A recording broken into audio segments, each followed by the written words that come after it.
Welcome to the Peak Collective with myself, Shane. And myself, Luca. Where we chat no BS and just fitness. Today's episode has been long in waiting, can we say? Yeah. And we put it out a few times and we are in a Q&A session today. Yeah, so we're trying to make a tradition that every month now we're going to answer your questions from Instagram or YouTube or any questions that we get through any of our platforms and just give you your answers from what we've got. So, Shane, do you want to start? Yes, let's go. So, number one we had first up is Jess. Thank you for your question, Jess. And the question is, it's quite a tough one, should women adjust training according to their menstrual cycle? Ooh. If we literally just released an episode around how men and women train differently, a week or 2 weeks ago? Yeah. 2 weeks ago. When we're filming this anyway.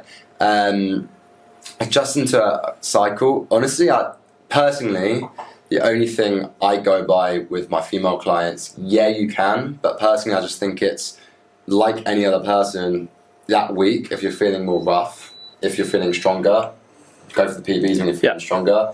If there's a week, normally when they're wrong, or the week before, that you're feeling a little bit less, just take a deload. Yeah, 100%. You look at some of the, studies and files out there, there shouldn't be too much of a difference, but then that depends on hormone balances when you're in and out your cycle. By personal preference and with clients and people I work with and my own experience dealing with people in that environment is the week before is normally quite lethargic, quite tired, so I tend to try deload them on that week, or, I get feedback from them if they're not feeling it, cool, absolutely fine. And then a lot of PBs come with the week, and they're at their strongest, the hormones are spiked, they're feeling good, and it's a great week of training. But it's personal preference. So every woman deals with it differently in the cycle, the 4 weeks. So I think play it by ear. If you've got a coach or something, talk to them about it. That's what we're there for. 100%. I know some women personally that just don't seem affected that much. They might have one bad day. And then that's it. I think I know others where they know, they know when it's going to be down. Yeah, they don't even track it. Every single lift is down. And they know the week when it's up. But I just think it is a very individualised basis. It is very individual, Again, that's why I think you can't just say all women or all men train this way. No, because everyone individually trains. I train different to you. Yeah. We have on weeks, off weeks at different times. I think that's the same for women, especially when you're then talking about the menstrual cycle as well. 100%. Hopefully that helps. Let's go to question 2. This one's from a person called Callum. Thank you for the question. So I'll word it how he's worded it. Train like a bodybuilder or athlete, how many days and when I train after a game or training. So I'm guessing what he's trying to say is he's trying to train either like a bodybuilder or athlete.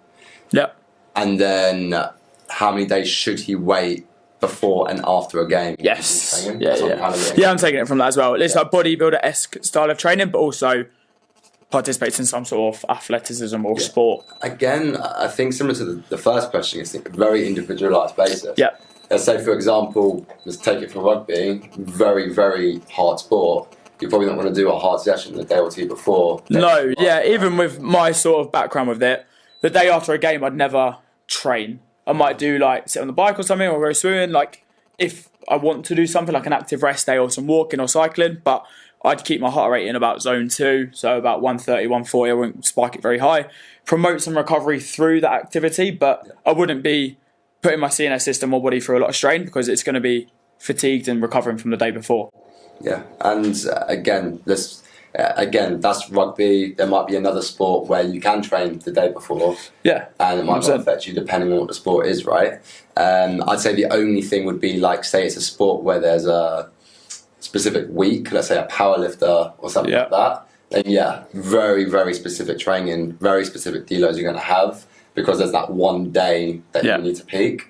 But other sports, again, it's similar to the first question, I would just play it, okay, cool, let's not train the day before too hard. You can still probably train, just not crazy, and probably take the day off after. Yeah, that's what I used to do. And then play by ear as well. How's your body feeling? Yeah. Say if you're playing or you've got something on the Saturday, you're going to be sore, torn up on the Sunday, your DOMs might not kick in for another 2 days. So Monday you could still be sore. So again, you might train, but like a Friday session, it might be a full body volume split rather than a lot of high stress or power loading. But then like you said with the events, I'll train CrossFit-esque almost 5-6 times a week. But if I'm going into competition, the stress is so high, I'll take a deload week the week before, I'll make sure I feel good in a week, and then probably take a few days afterwards as well. So yeah, it depends on the sport, depends what that question kind of means with it. But yes, you can still train. Just be careful bodybuilding because you want to be nice and loose for athleticism, but the strength and power building will definitely help in the sport as well. I agree. Let's go to question 3. I think that's one of my favourite ones, to be fair. Yeah, this is good from Jess. Another Jess, different one. Hello, Jess. Glucose monitors, worth it? Does it feed into nutrition culture at the moment? I will start off. For those, again, that know me, my wife is actually a type 1 diabetic, so she has a glucose monitor as a diabetic. Obviously, as a diabetic, it's 100% useful to know your sugar levels on the dot, because you need to know if you need to inject insulin or not. And if your sugar levels are too low, also to take some carbohydrates. Let's excuse the diabetes side of it out of it. So there's the, is it Zoe? Zoe test, the patches on the arms. I know people that have done this. Do I think it's worth it? I purely, again, sorry, but it's going to be the answer to most things. It's going to be a very individualised question, right? Say, for example, someone like me or Shane, we know our bodies, we know our nutrition. So we wanted to take it to that next level, and I wanted to understand even further what affects my sugar levels or not. Yeah. I think it would help us. Yes. Let's say, especially if you're training for a competition and you want to know what foods are going to spike sugar levels or not. It's really, really 100%. useful. For the average person, personally, I would say no. No. Purely because you're already similar to like what we said in episode 3 or 4 ages ago around overcomplicating things. I think you're now on the chance of overcomplicating nutrition. 100%. Where just stick to the basics. If you haven't got, again, your macros, your proteins, your good nutrition in first, that it's all well and good knowing if oats spike your sugar levels, but where's that going to factor in actually losing weight? Yeah, I think you hit the nail on the head, which I was going to say with the over complicated of it, is if you're not sleeping 8 hours a night, you're not on 2 to 3 litres of water, you don't know your macros, you don't know your protein target, and you've never tracked your food, I think that's first before knowing your sugar level spike, because it's all well and good if it oats spike your sugar level, but if you're having 3 kebabs, a pizza, and not drinking your water in a week, then what's the point? You should probably look at what's making your physique or your mood swing up and down before you're like, oh, let's just put it on the sugar levels because I've seen it on TikTok.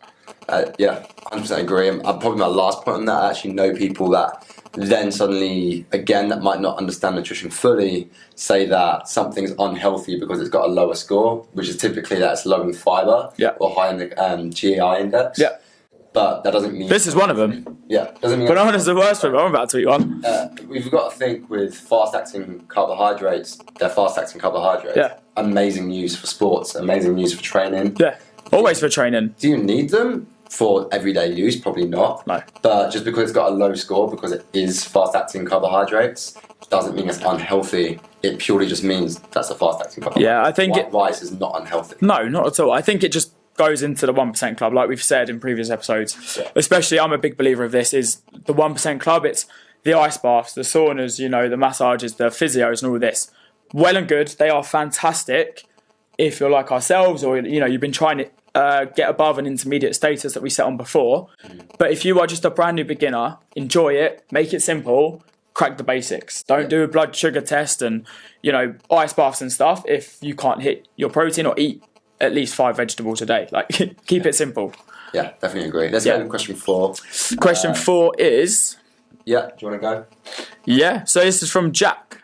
Very similar to Callum's one. Bodybuilder training versus athletic training. Bodybuilder training versus athletic training. Yeah, Yes. So... Yeah, I think Callum touched this and we didn't actually touch on that question because this question Focus I on think is a game bit more focused, specific. Bodybuilding training versus athletic training. Again, Let's go. individual basis. Individuality. Obviously, myself, I'd say quite athleticism with my past. Yeah. Part-time professional rugby player, CrossFit-esque at the moment. I keep saying esque because I'm brand new to it, but CrossFit, which I'd say across the board is athleticism. You've got to be good at every functional movement under time restraints. I've done bodybuilding back in the past. That's how I got into it. Trained with a lot of bodybuilders. That's my style of training when I was growing up while I was playing rugby. And obviously we had Neil on before, who's a championship bodybuilder. Yep. And yourself, you've trained like a bodybuilder, martial arts, athleticism background. Yeah, so again, I changed. So you were always kind of specific now, at least on the athletic CrossFit. I kind of change my training depending on what my goal is. So I don't have like a specific, competition next week or whatever, right? So if I want to grow a specific body part, I'll go into a bodybuilder program for the next 3 to 6 months. That's what it's built for, right? You're building your body. Yeah. And I'll try and build muscle. But I am also very conscious of mobility. I'm conscious of keeping functionality. And yes, you can do that through bodybuilding and training as long as you're going through like full range of motion, things like that. But it does neglect things like the transverse planes, like rotational. Yeah. It does neglect things like lateral movements very often as well, which comes with athleticism, right? So I do think no matter who you are, like you should incorporate some element of functional training. Be it, wood choppers just for your obliques, just some sort of rotation. Power presses. Yeah. Yeah. And some sort of lateral training as well, which can be like as simple as just ice skaters, which is when you jump side to side. Yeah. But if you've got that specific goal of I want to build 20 pounds of muscle, you're going to have to build your body, right? Yeah. Train a bodybuilder, and then change your programming up a little bit if you want to increase some functionality once you've built that muscle. That would be my personal feeling. Yeah, I think you can also, the biggest training craze at the moment is definitely the hybrid model. Yeah. So you've got 2 or 3 days bodybuilding, and then 1, 2, maybe even 3 days, depending on how much you're training, you are on the athletic side. Yeah. So you are plyometrics, you are running, you are fitness, you are functionality movements, like your ice skaters, your box jumps, your burpees, your Olympic weightlifting even, so you get the physique of your bodybuilding, but you keep your body moving well, because a lot of bodybuilders are stiff in that, but I think now it's really highlighted the mobility and the muscle fiber stretches that you can do will actually enhance your muscle growth as well, because it helps to repair. So I think the hybrid model is, well, if you're on the fence of both, I think maybe just combine them, see how it goes for a little bit. Yeah, I agree. I personally think everyone should train in both ways, unless, of course, you want to be a bodybuilder. Yeah, if you want the advanced stages of both, you've got to stay in one. If you want to be an athlete, train like an athlete. If you want to be a bodybuilder, but like go you on said, stage, I think bodybuilding's gone a long way. Like, as long as you train through, again, full ranges of motion, and you are conscious of your mobility, you shouldn't get stiff. No.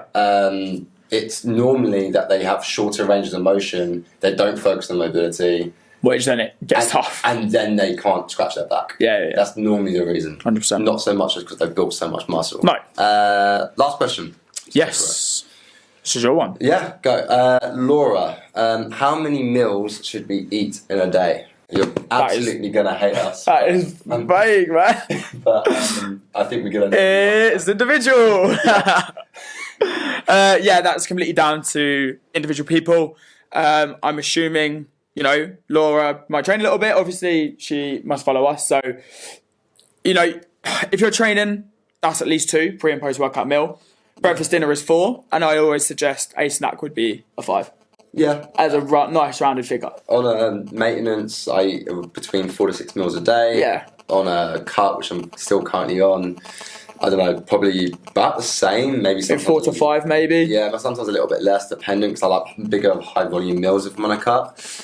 Saying that, again, let's say for someone that's intermittent fasting or something like that, not that I recommend that, but if you do, there's no harm in having less than those amount of meals.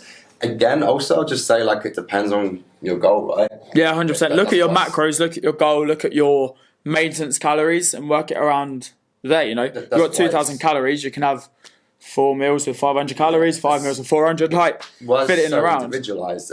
Me, I have a massive appetite, I can eat a lot. Yeah. So realistically, I could probably get it down in 2-3 meals. Yes. But there's some people out there that can't eat more than 500 calories. So I might have to go 7. So add more meals. Yeah. I think the most important ones, I know you touched on intermittent fasting, but I do think breakfast is important. Last meal of the day, don't have it too late, is also important. So that's 2. And I think people neglect the pre and post workout meals. The meal timing around your training, not in the day, is important. Yeah. So, yeah. 100% agree. Well, guys, that's our last Q&A questions. I haven't really got any more at the moment. No. But if you've got any, comment on YouTube, comment on Spotify. We send this out on Instagram now. We're going to be doing that every week so we can collect a bit more questions for next time. I'm just going to try and release this. It will be once a month. For our filming, for the filming element, but send as many questions as you can, more the merrier. But thank you. Yeah, thank you very much. Keep bringing in the questions. look out on the Instagram story when we put them up, because we will answer your comments, and we put them on a story as well, so we can answer them there and then if we're in time with it. So yeah, looking forward to the next couple of you coming in. Cheers, guys. Thank you very much. Cheers, Shane.